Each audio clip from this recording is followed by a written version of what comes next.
It is 6:03. We'll call the meeting to order. Turn it over to you, Steve, for roll call. Chairman Canfield. Here. Beecham. Here. Spicer. Here. Cadwalder. Here. Chauvin. Here. All are present. All right, brings us to item 2, approval of the agenda. I have some changes I would like to make to the agenda. I have one as well, so. Okay, under action items, I want to add a C, dates for special meeting.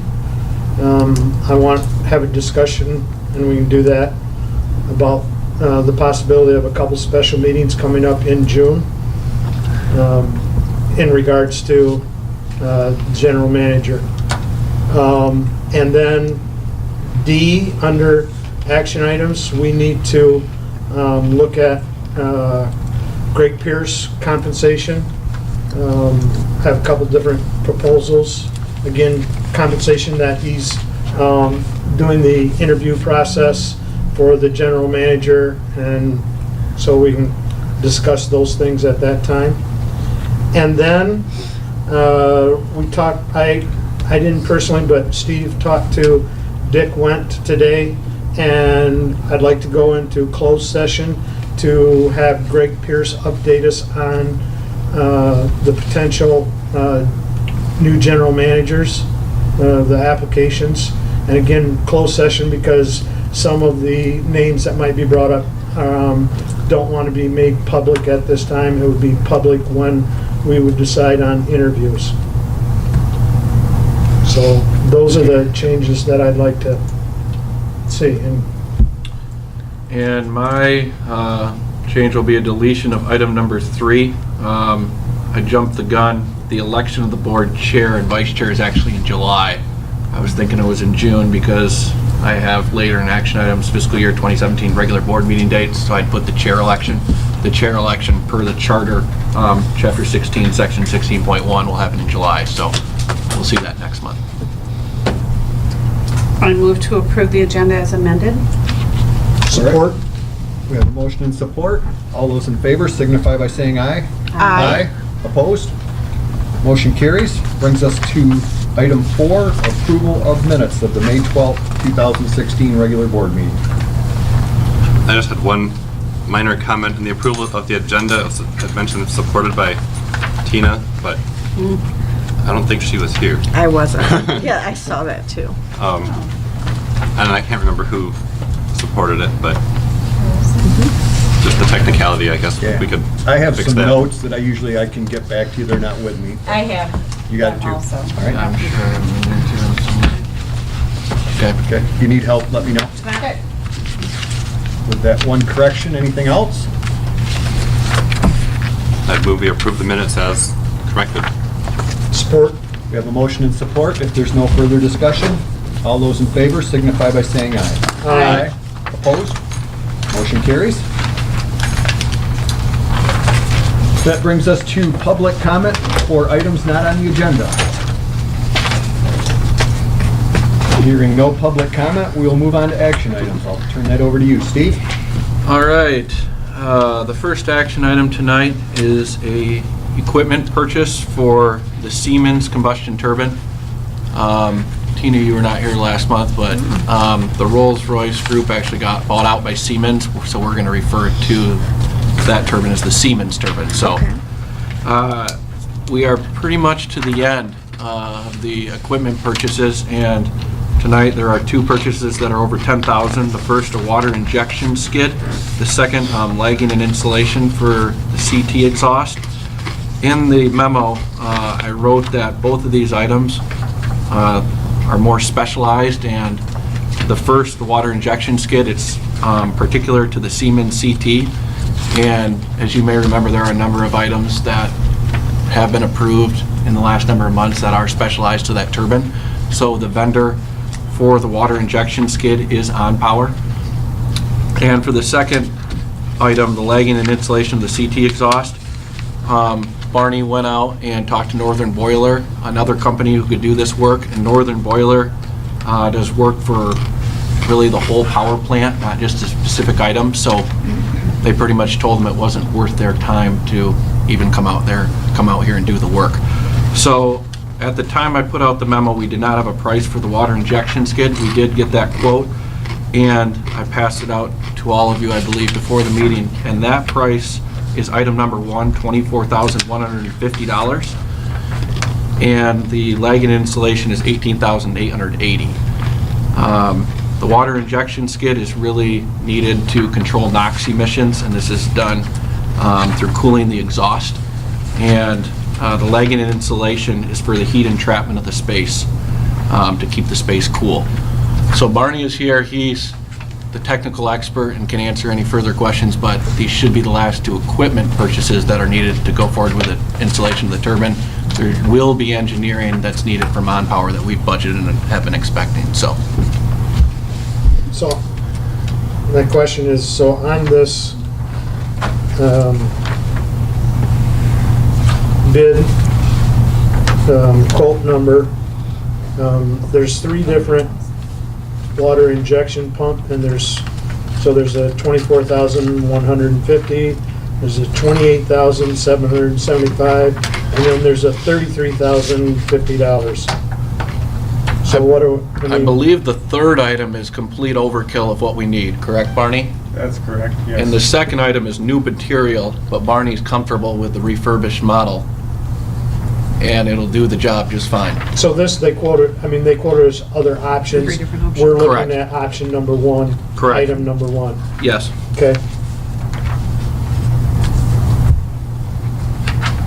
And that's that, and then the installation of that is that's an additional 18,880, correct? Yeah, that's for the second item on the memo. Okay. So we're just, are we doing the 2 together, or are we doing separate? Whatever is your Okay, preference. so We need them both. I would make a motion to accept the water injection pump motor skid from OnPower, item number 1 at $24,150. I'll support. We have a motion and support. If there's no further discussion, all those in favor signify by saying aye. Aye. Opposed? Motion carries. So now we have to do the same for Second the, item. Right. So now do we have to Second do item. for the 18,800? Yes. Okay. I'd like to have motion to accept the number 2 item on the Siemens Rolls Royce for $18,880. Support. We have a motion and support. If there's no further discussion, all those in favor signify by saying aye. Aye. Opposed? Motion carries. On to the second item, fiscal year 2017 regular board meeting dates. And I just attached a memo with 12 dates for this coming fiscal year's regular board meetings. All of the dates that I proposed were on the second Thursday of the month.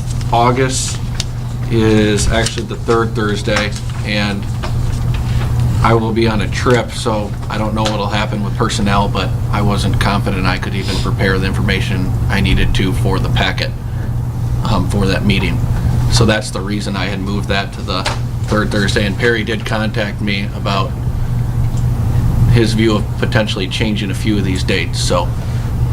It was brought up by, the 2 dates that, the July 14th and the August 18th, because the city has some, the music on the river or whatever. Yeah. Summer Summer Sizzle Concert Concert series. concerts, whether we want to move that to, let's say Wednesday instead of Thursday. That's the only thing. When it comes to like Steve not being here on the August 18th or whatever, my view is when it comes to city functions and everything, that maybe we might want to move it. But when it comes to somebody that's got something planned, vacation or whatever, I don't think it's necessary that we change dates. for those types of things because we have adequate staff. Ryan will be able to, step in and run the meeting at that. And we also have the possibility, and we're going to talk about that, is having Greg Pierce on a retainer for a transition period. And so he could help Ryan with that. My philosophy, if something ever happens to one of us or somebody with the company, Lowell Light and Power is going to continue on. We're all replaceable. We're all, so I don't think we have to change dates because somebody can't make it unless it's that we wouldn't have a quorum.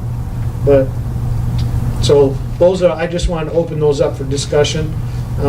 It doesn't matter to me whether we move them for the summer sizzling concerts or not, but I wanted to let the other members weigh in on that. Well, we've never moved them in the past, have we?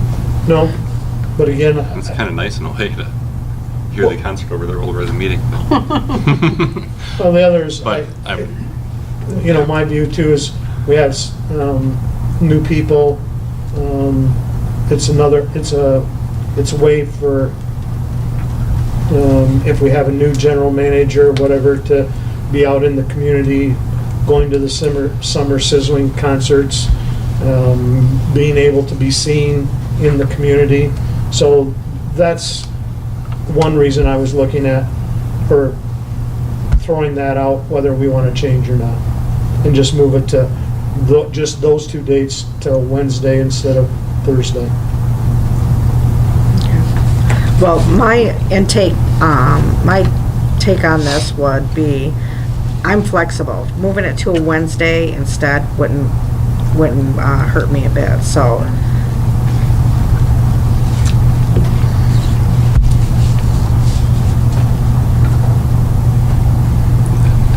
actually, I'm not sure I can. You're talking about Wednesdays for the July and August? That's the only two meetings that conflict with the summer sizzling concerts. I'm not sure I could do the August. And we can, But yeah, and I don't, or Wednesday. I don't, Thursday would work, I think. believe I me, think I don't care. I think the second part of that question, though, is if you don't, I won't be here, so it doesn't matter to me, but if you're not changing the August meeting to accommodate the fact that Steve's going to be out of town, and what I heard you saying is the concern about getting everything prepped for the meeting, not so much that you wouldn't be here for the meeting, but the concern of getting everything prepped. So I want to be thoughtful about your schedule and the fact that you are sort of doing double duty right now and Right. being mindful of your time constraints and getting things prepped. But We can make anything work, obviously. I just, Right. and I agree with Perry. If Right. somebody tragically passed away, they would have to survive, but this is a known thing in advance that So I why already know create about. extra So I work? was like, yeah. but it's your guys' call. Doesn't matter to me. We can work around whatever. I mean, I get your point that we shouldn't adjust just because someone's on vacation, but on the other hand, I feel like we're in a unique situation right now because Steve is sort of doing double duty right now, and he's expressing a concern over his workload, which I think we have to be thoughtful about. So that would be my only thing with the August. No, I think that the concerts are a community event. I think there would be some advantage in moving it to Wednesday. There's been some shows that I missed because I was here that I would have liked to see. And I don't know, you probably don't remember, I did whine about that last year, and you all just said whatever. Just saying. We'll wave to you in July and August. Hey, I'll come back for concerts on Thursdays, and it's not like I'm moving that far away. You got to be on the board 8 years before you have any clout. That's how it works. I'll make sure the next person knows that. Just kidding. So, yeah. So there's no parks meeting or anything on a Wednesday, that Wednesday, right? Our parks meetings, city parks meetings are on Tuesdays, but Okay. the Trails Committee is on Wednesday, but we've already canceled the July 14th meeting. It would just, for July me, it 13th. would just affect excuse me, the July 13th meeting. Yeah. So it's not a big conflict. Well, if we want to do Wednesday, I guess that'd work for me for the July. Are we looking at July and August, or September, or just for that block, July Just and for those- August? 2 months. Just for those, because during the summer, the Sizzling concerts are on Okay. Thursday nights. And Go ahead. Yeah, the August, I don't know if I'll be free that Wednesday or not. But if I have to miss it, I guess I can miss it. I may be free yet, so Are you So- talking August 10th or the 17th? 17th and the 10th for that. I don't know which. There's one of my kids has something that starts, but I don't know when it starts. If it's later in August or Steve, and you're going to, when are you leaving for the Olympics? The Wednesday before the normal board meeting day, So The the, 3rd. the 3rd, And you're gonna be gone the 3rd through? the whole following week. The 14th, and back up, we're on the 15th. Been planning it for like 4 years. Now the Zika comes, so I know. we're going. Yes. I would make a motion, we change the July meeting to the 13th, and we change the August 18th meeting to the 17th. I'll support. And the rest of them would remain the same. Okay. We have a motion and support. If there's no further discussion, all those in favor signify by saying aye. Aye. Opposed? Motion carries. Third, dates for special meeting. I'll turn it over to Perry as he made the amendment. I have a concern, and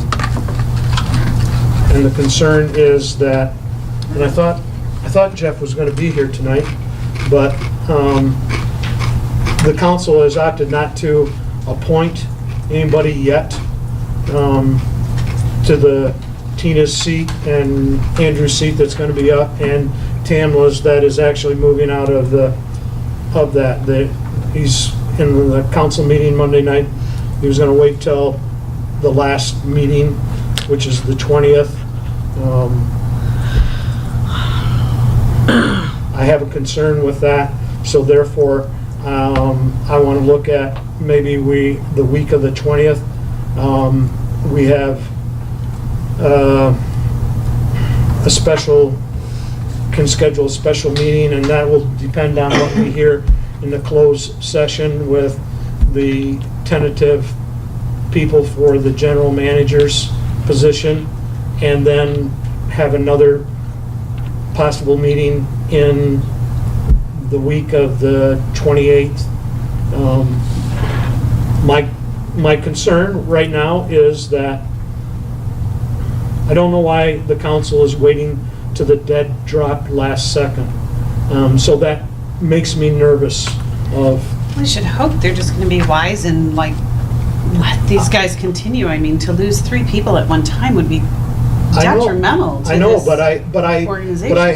have mixed emotions about why Right, didn't why they, wait? why Yeah. are they waiting to the very last I mean, moment? at least confirm Because with you then, guys. I mean, Yeah. if something should happen and they don't do it the 20th, I mean, we don't have a quorum So you Yeah, can't do any that's the other business then? in the future, so I would hope ridiculous. that they would, but, I mean, I know that maybe you can address that or can address that. You know, that was the mayor's supposed to bring them to the group, and so I think, I don't wanna, I wanna move forward, and so having special meetings, because all the 3 terms are still, are not over with until July 30th. So if June we- 30th. June 30th. Or June 30th, excuse me. So if they should go and appoint somebody, Andrew and Tina and somebody else on the 20th, then we're not under the gun. But at this point, I feel like the council is putting us in a position that we have to, and it's time to move forward, so. I can't tell you what the mayor is thinking, but I can tell you what I expect. I expect that everything will stay the same, that Tina and Andrew will be there, and then we just fill. Pardon? I just wondered if they've been talked to at all by the mayor. I mean, He said he wants to talk to you guys. I don't know what his intent is, but he says he wants to talk to you. that's pretty, yeah. I watched the meeting this I morning. expected him to be here. Because I was not able to make it to the meeting because I have to be at the Lowell Boosters meeting. So, but I did watch it this morning, and I was surprised that he said, well, I want to speak to them, so, and I was hoping, and he also said that he was going to be at this meeting, so, and I was glad to, and this morning, thinking that he's going to talk with us, because I'd like to be, transparent in whatever questions he has. I'd like to have him, I wish he would be here so that the community could see what questions he needs to ask us. I agree. I don't This is a pretty understand that, pivotal so, time but, with the search for a new director, and to lose the history that you two have and the knowledge. I mean, this is not an easy industry to figure out. It's not. There's a learning curve in this So, position. I don't know. And I would hope, like, and Steve and I talked about, I would hope that we're moving forward, that Right. I'm not, with doing this, that I'm not creating this animosity with the city council. The issue that I have is, for me, I didn't agree with everything that Mr. Howe did in the position he was, but I certainly didn't agree about how it went about the termination. And so not having Jeff here because he said he was going to be here to talk to Tina, to talk to Andrew, and to talk to Greg and myself, it's again back to being that frustration, and I don't want it to be frustration. So that's why I'm proposing that we look at moving forward, because I don't want to get blindsided, and that's my concern at this moment. The mayor knows my feelings, and my feeling is everything stays the same and we replace one outgoing person. And so that's my stance. I think that the rest, I can't speak for them, but I'm hoping that the rest of the council feels the same, because I believe our city and our light and power is on the right track. I love what I'm seeing. But by having a couple of special meetings, we can go ahead with current board members that have the experience, hopefully make the decision on who the next general manager is, rather than 3 new members if something changes. Yeah, you guys are the board. I have no problem with what you guys do, as from my position.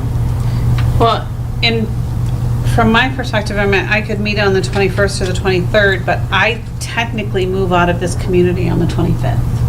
So that following week, besides the fact that I'm in Detroit for a conference, I will no longer be a city resident. So technically, I'm done on the 25th. Make them evict you. The other, for your for the other board members, the information, Dick also said that when you get down to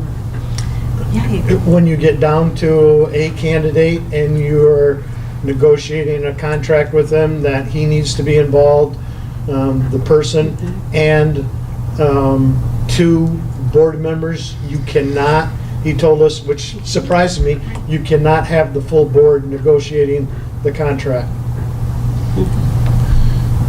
Yeah, he said you cannot have a quorum in the negotiation.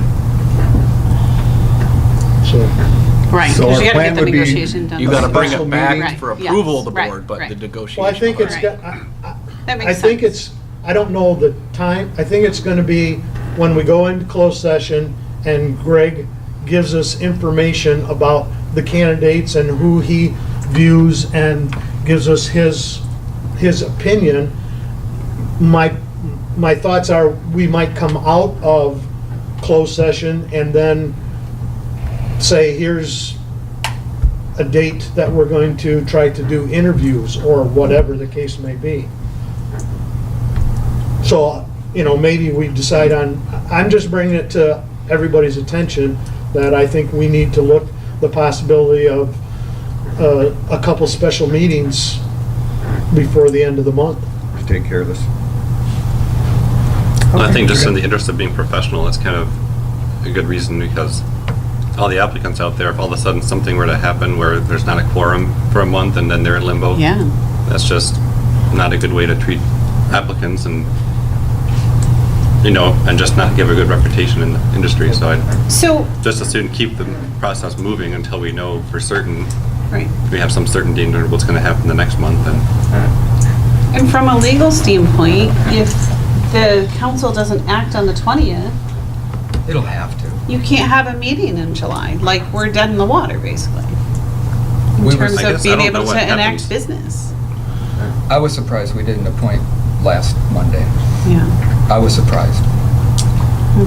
Okay, so we'll come out of closed session, and then we will set a couple of special meetings at that point. Is that the direction we're going to take here?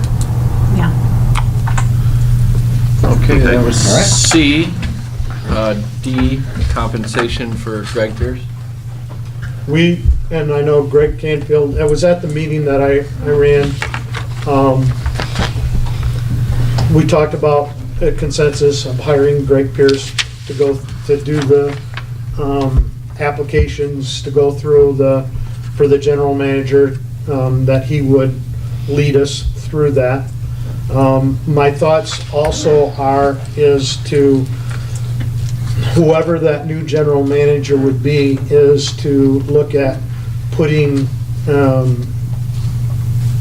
Greg Pierce on a retainer for 6 months, so that the transition, that Consultation. going from one to the other, that he can share his knowledge. The gas, there's a lot of different things that are going on, the gas project. Again, it would only be an advisory role of a transition. He wouldn't have, whoever we choose as the general manager would be leading Lowell Light and Power. Greg would not, he would be having his input to the new general manager and everything, but all decisions would go through the board and through we basically set the policy and hire and dismiss the general manager. Other than that, the general manager runs Lowell Light and Power. I'm trying to remember from the bylaws. That's a contract that Steve can negotiate and enter into, isn't it?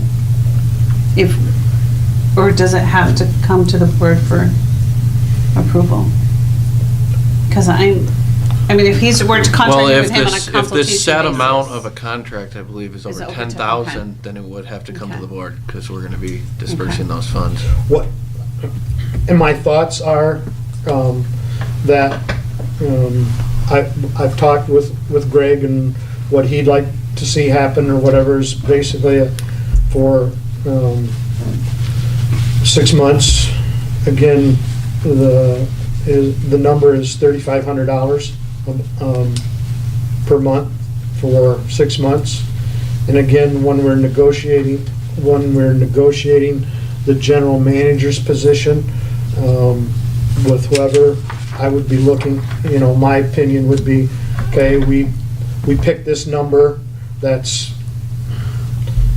$3,500 lower than the final number, and after 6 months, that $3,500 would go into the new general manager's contract. We're still money, I would assume from what we were paying Greg, we're still gonna be money ahead. Right, 3,500 per month for 6 months is north of 20,000. Right. So, and is that an hourly amount that the retainer, just the hourly amount comes out of that? That's, I think, this would be talked with Greg, Well, I don't, I don't feel comfortable really even having this conversation without having something in writing that says, here's the agreement, here's what the expectations are in terms of what Greg's providing, here's the parameters, et cetera. I don't think that we can really, personally, I don't think we can take action on this without having that in writing and being able to look at it to know what all the parameters are. No offense, Greg.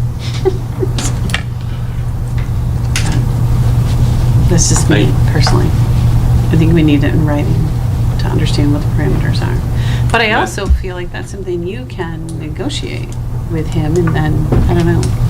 Tough bargain. I mean, I feel think like it's that's, appropriate for you I think that our role really is to, we would be just basically saying we want Yeah. this to happen, so to speak, and then Right. it would be, to Steve, in terms of coming up what the details are would be, and with our guidance, but, or whatever the policy we come up with, but the other part I wanted to raise was, should we separate there's the assistance with the general manager search is one thing, but then there's this like retainer part. Should we keep those separate?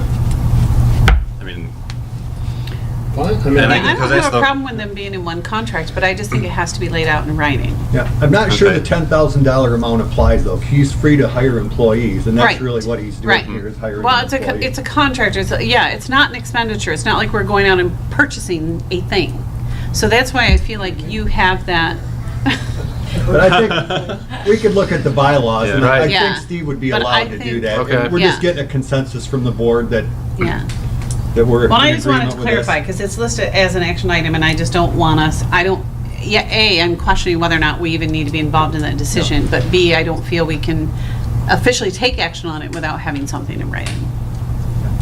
No, I think that this is a way for us to tap some of Greg's knowledge in this transition period. He's done a great job here Yeah, I over the think it'd last be 8 or helpful. 9 years, and he can just help us, get settled in, and instead of losing a little bit of ground with a new guy, that he will help us. And I think it's important to have that transition period, and it's important for whoever steps in to that role. So I'm not saying that I think it's a bad idea, I just, I think we can check into it. Wanna but look I at think process. Steve can pull the trigger Yeah. on that, but I think Okay. it's good I just mean, to I- have board consensus on it. I just, yeah, I mean, I think Where's the we bylaw could, I just gave you? I think technically we could act as just not without something in writing, but it's not advisable, right? I mean, Right. we can make decisions that do stuff without something in writing, but then it's just, that's pretty risky I because. just don't think it's best practices. Right, I it's think not it's, yeah. It's not a wise thing to do. You So can, it's but not. it's really not It's good not that we practice for can't, it's just board. that we shouldn't. so do we have a consensus for Steve to move forward with that? I guess is that something you think would be helpful to whoever the new manager is? I mean, I feel I would like consensus. Yeah. I mean, I I'm gather definitely there is all a for it. consensus, Yeah. but if you guys tell me, then Greg and I can obviously talk because his knowledge is valuable with whoever will be the next person, so. I'm all for it. Yeah. I would just ask that it be in writing, that here's the parameters of what that looks like for 6 months. because it would be awkward, or potentially awkward, For the with new having person, yeah. the former, the former manager kind of here as a support role, but there's always that perception, or that can be tough to do because I've seen that in other situations where you've had former leaders come back in various things, whether it's a college group or a big company. I mean, and, Right. some Creates people problems. don't, Greg, I don't think we have to worry as much about, but there's some people that's hard for them to adapt their behavior to the new role, and that can be a challenge for everybody else. The other thought I had too, though, is regarding the compensation part. I don't know that we want to tie it to the new manager's salary. That just seems kind of unfair to the new manager. Just to say, hey, as long as this new guy's here, we pay you less. It's like, well, Yeah, if you're gonna no, hire if they're contractors, qualified to yeah. do the job, we pay them what they're worth. And by the way, one benefit of your new job is you've got the assistance of this, this other resource here for a while. Makes sense. And that's something we just choose to pay to smooth the transition, rather than trying to make everything balance out with a salary. So but again, that's, The only, and I like what you're saying, if we go back to something that you said before,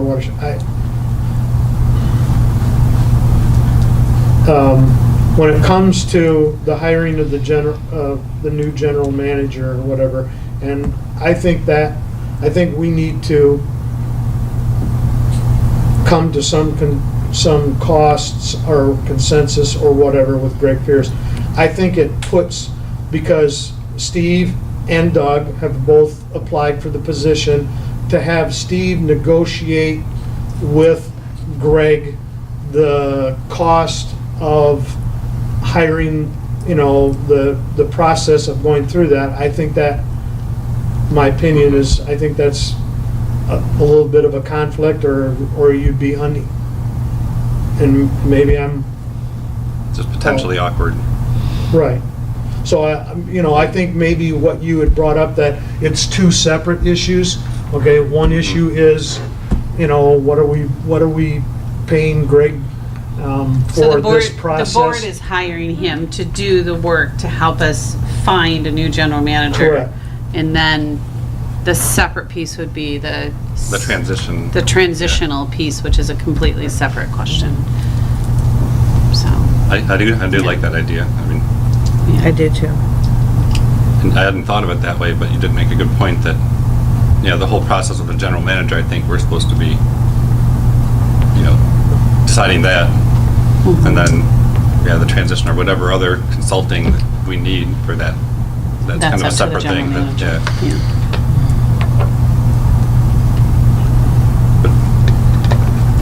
So do we have to do something now about this Well, I mean, assistance, or is that? I think he needs, I think, and if you want to step in, I think he needs, if he has started the process going through of hiring, of looking at phone interviews, looking at all the candidates and narrowing them down to that, and then he'll be able to share that with us. But we need to negotiate with him or have a cost, not after the fact, that, trust us when we're all done. I Right. mean, I think that needs to be acted upon tonight, a number or whatever, And I believe Greg has set up a consulting company that he is, already doing some consulting for other parties. So you have established your rates already? And what are your rates? I have a rate schedule, and my standard fee is $185 an hour, but my family and friends rate for Lowell and Power is not So $120 an hour for consulting. charge less than I do. And then we would set a monthly retainer of $3,500, which would be worked off at that $120 an hour rate. Is that how that would work? As needed? Or not to exceed $3,500 per So month? basically it would give us 29.16 hours a month. So, yeah. And do you feel that gives you adequate time to help us in the search, reviewing resumes and interviewing candidates with the preliminary interviews? I think so. So we have an hourly rate and a not to exceed number of $3,500 per month? And this is up until we hire a. That's Until the just for the decision is search. I still have a problem not having something in writing. I'll be happy to put it right. Well, I To act think on. this kind of a thing is simple enough that it's not as bad as the whole, when we talked about the Yeah. other transition part, there's a whole lot of Yeah. scope Yeah. and work that's hard, but here the scope is simple. It's when we request his help, he Right. helps do these things up to, with a not Right. to exceed amount. Right. Right, and And we're it's looking, pretty straightforward, it's very limited to what we're doing. and we're looking at potentially making a decision by the end of the month. So if we're looking at a maximum of $3,500 helps us make a good decision with Greg's expertise, that's a bargain. And we can deal with, after that, that would be something that Steve would handle as far as,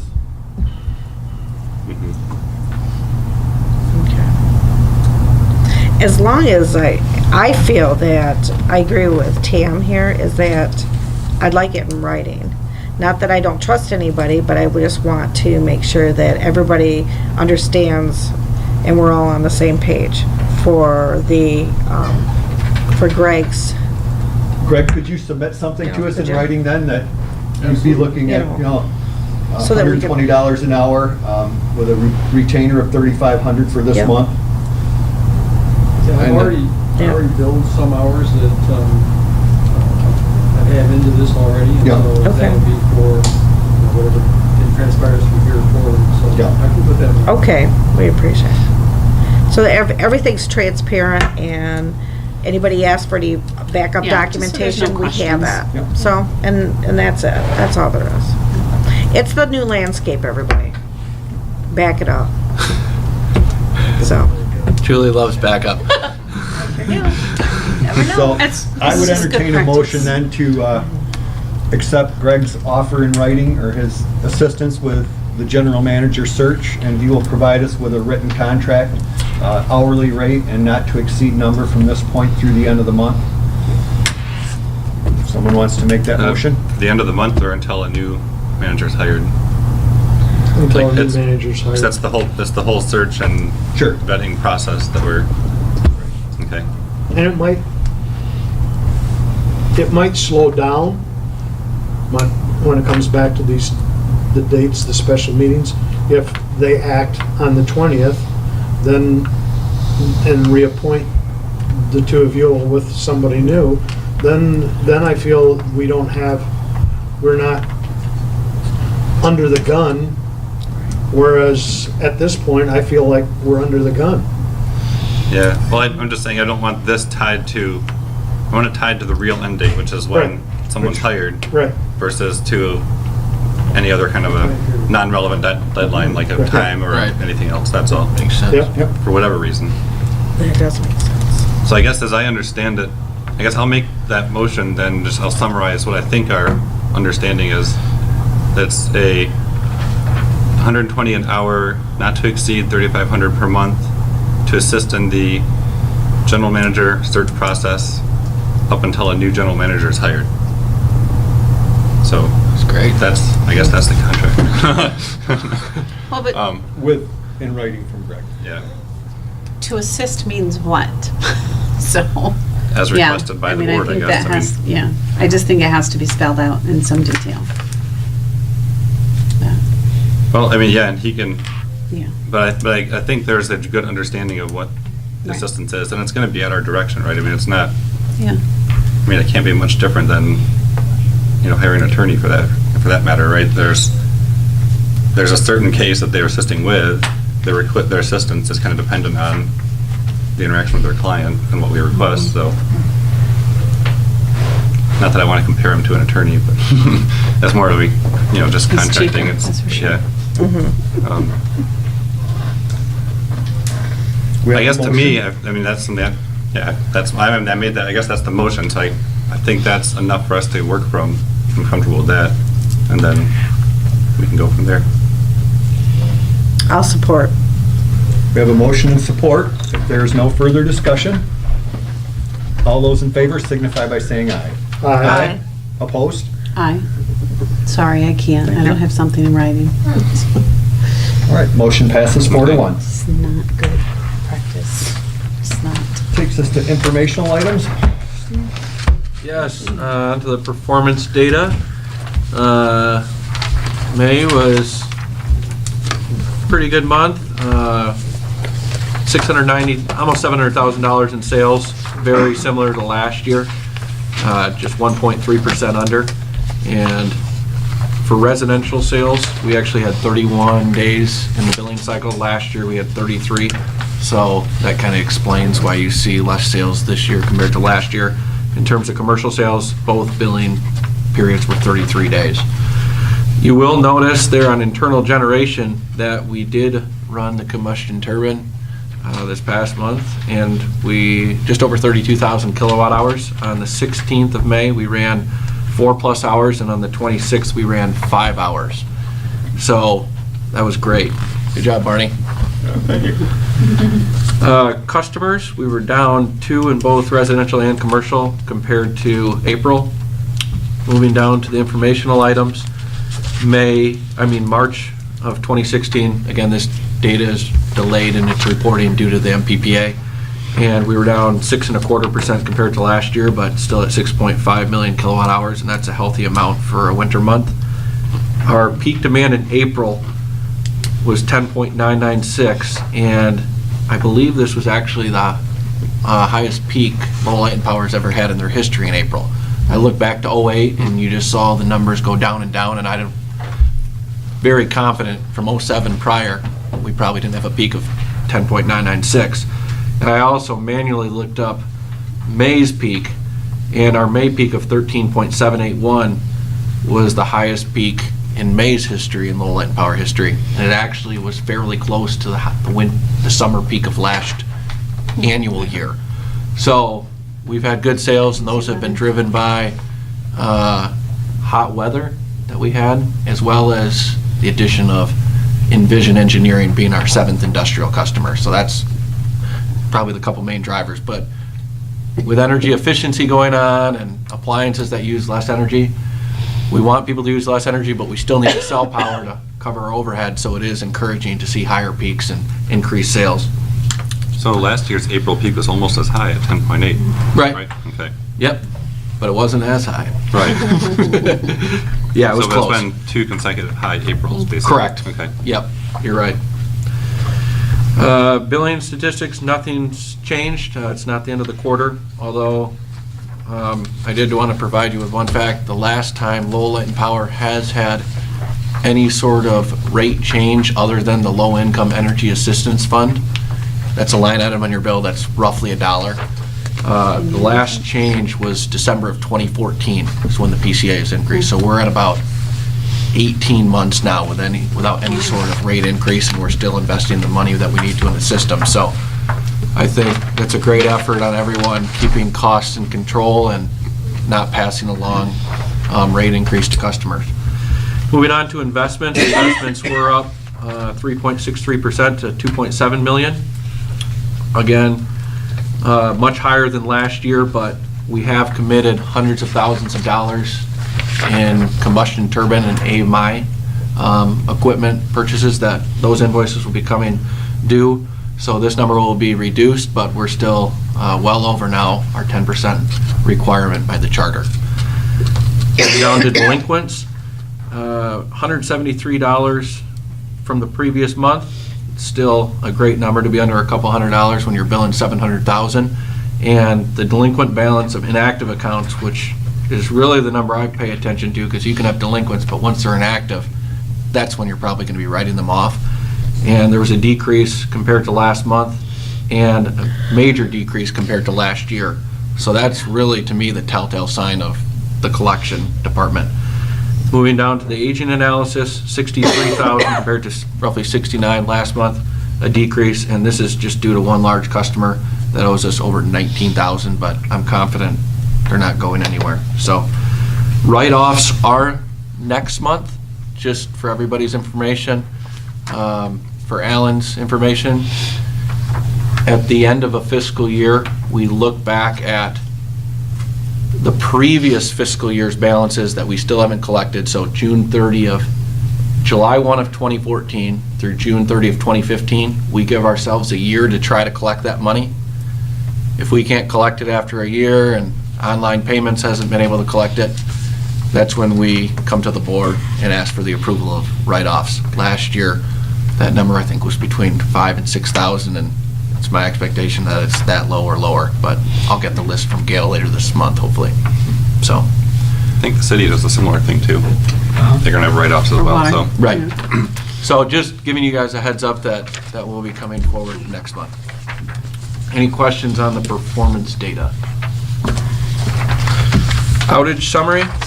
There were 4 outages in the month of May, the first of which we actually talked about last board meeting, even though it wasn't for May. It's when that sub tripped offline and we didn't know what it was for. The reliability of May was 99.983% when you do the math. The other 3 outages were due to a bad arrestor, primary wire rubbing until it shorted out, and a tree limb. So 4 outages in the month, 99.98% reliability.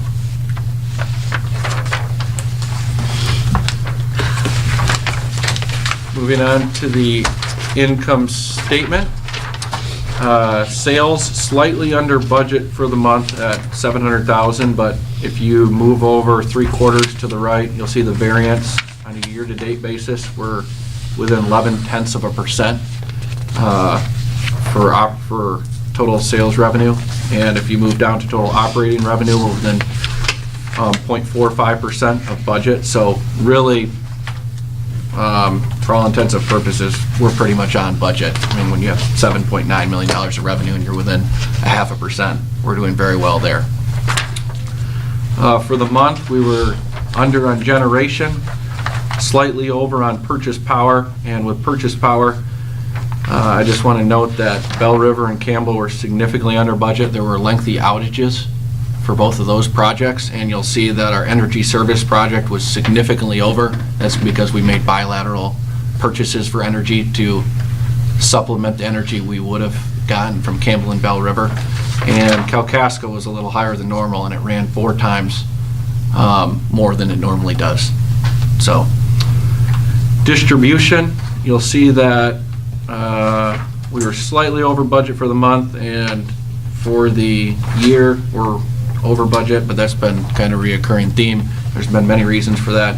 For the month, just want to point out the maintenance of underground lines was significantly over, almost 11,000 compared to a budget of 1,000, and really that was due to $9,000 worth of outside services that we hired for boring at Huntington Bank and the Alden Nash subdivision property, as well as inventory that went to those projects. So projects that are hard to anticipate when we're budgeting May of 2015, but I just wanted to explain those.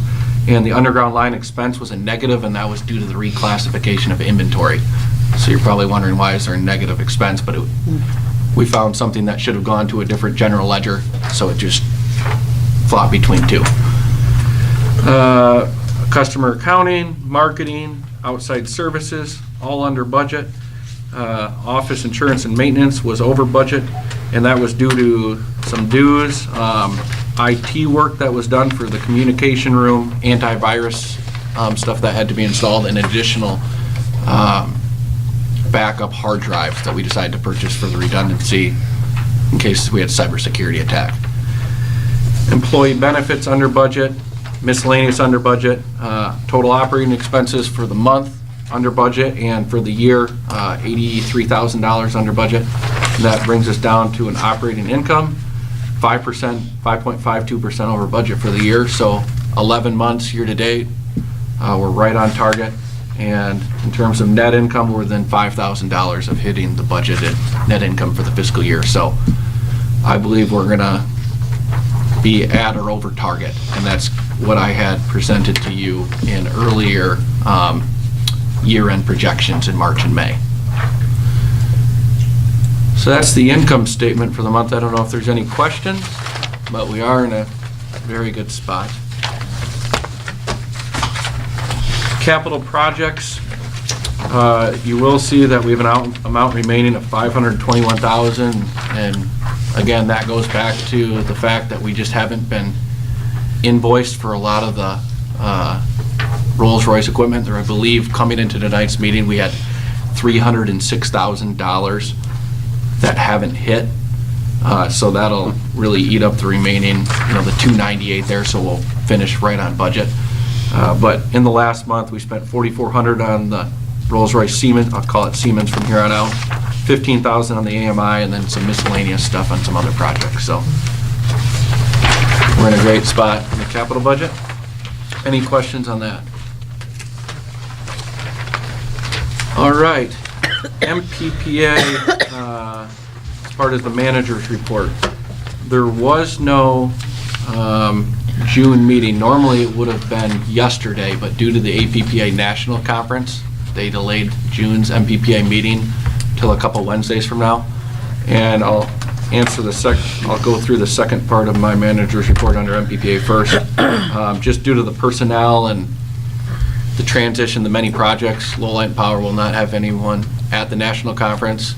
I know Greg always went in the past, but the expectation in the future is that someone will be there. So, in terms of what did happen at the MPPA, though, there was a semi-annual Bell River meeting at the MPPA offices. DTE is the owner and operator of the Bell River plant. They gave a lengthy presentation, and a lot of it didn't really apply to us. but there are a couple noteworthy things. The 93-day extended planned outage is finished. They did maintenance, capital, repair jobs, and everything went according to plan. And the best news that I've received in a long time is that they do not expect any additional capital improvements to comply with governmental or EPA laws. And that was kind of an uncertainty because with the Campbell project, we had to issue more debt service. Right now, we're paying $40,000 a month in purchase power bills just for the Bell River debt service. This will expire December 31st of next year, so we're 18 months away. That's a $500,000 relief to our expenses and purchase power instantly that can be used to build cash reserves, reduce rates, put more money into the system, a combination of a number of things. So that's really the big takeaway that I wanted to pass on to you guys. Wow, So, So that is great. on the way here, when NPR was saying that DTE had to close 3 plants or planning to, it's not the one, it's not the Bell River that's plant. not that one, okay. Correct. Just interesting Not that unless they made on the way- a change today. Yeah. I would think they would hope they would let you I know would- at that meeting. No, but I just remember hearing in the car on the way here, NPR was saying that DTE has Do you know 3 what more plants those they're are, closing. Greg, And specifically, or I just can't. so just in case people heard that on the news. Yeah, I don't know the exact names. They have They're smaller plants. in their coal Yeah, plant. I think they said there were 2 that were in Detroit, somewhere, and then I forget the other one, Right. but yeah, then that was kind of an interesting story about DTE's challenges with converting from being mostly coal to a mix of that and natural gas and solar, and Right. so it's just kind of nice to know that we're not Reaffirms as that we're worried ahead about of it the as they are, curve. so. Well, don't take this to the bank like we're for sure going to be out of the Well, yeah, woods. You know, no, I'm- anything can I'm just happen. saying but in general, when this you was hear- good news. It sounds like they're struggling more than we are to kind of deal with, their energy portfolio, so it's just nice to kind of, to know we're in that position. Right. They also have a new facility, down in Fermi, so that helps a lot with their baseload generation. And they've also been at least tentatively approved to expand that facility. Now, whether they choose to put the building down and what it would take to do that or not is another story. But when we met with the CEO, probably 6 months ago now, it's possible, I think we talked about it at a previous board meeting, that they will be looking at the possibility of retiring Bell River in 2024 or 2025, depending on what happens with regulations and the Clean Air Act and carbon emissions and those types of things. But they would hopefully be replacing that with a combustion turbine on the Bell River site. So we would have an opportunity through the PPA to then buy into a new generation Mhm. with DTE. So. Right. Okay. Thank you, Greg. Yeah, thanks. Okay, on to system generation upgrade progress. You guys gave me the charge to meet with and talk with Greg Northrup regarding the odor, and I expressed our deep concern, and we met at Chatham, and I met with him here at our office, and there have been a number of changes that they've made. They regenerated the carbon filter, which hadn't been done in 10 months, and they believe should be done every 6 months. They've sealed off a pit where they were pumping fats, oils, and greases, and that odor is now being run through the carbon filter. They've also started the process of installing a blower so that air will not just passively move through the filter, it'll cause negative pressure, and it'll move through the filter. And I think Barney and Ryan can probably best attest to the improvement in the odor. A vast improvement. Absolutely. Awesome. So that's not, there still is an odor, but compared to what it was, it's night and day better. I think Megan was a little nervous to do inventory at the end of the month, but I told her I went there and I was fine with it. So we'll keep on them about it, and I don't take it lightly, but and I think they are willing to keep looking and exploring at different solutions if we're not happy after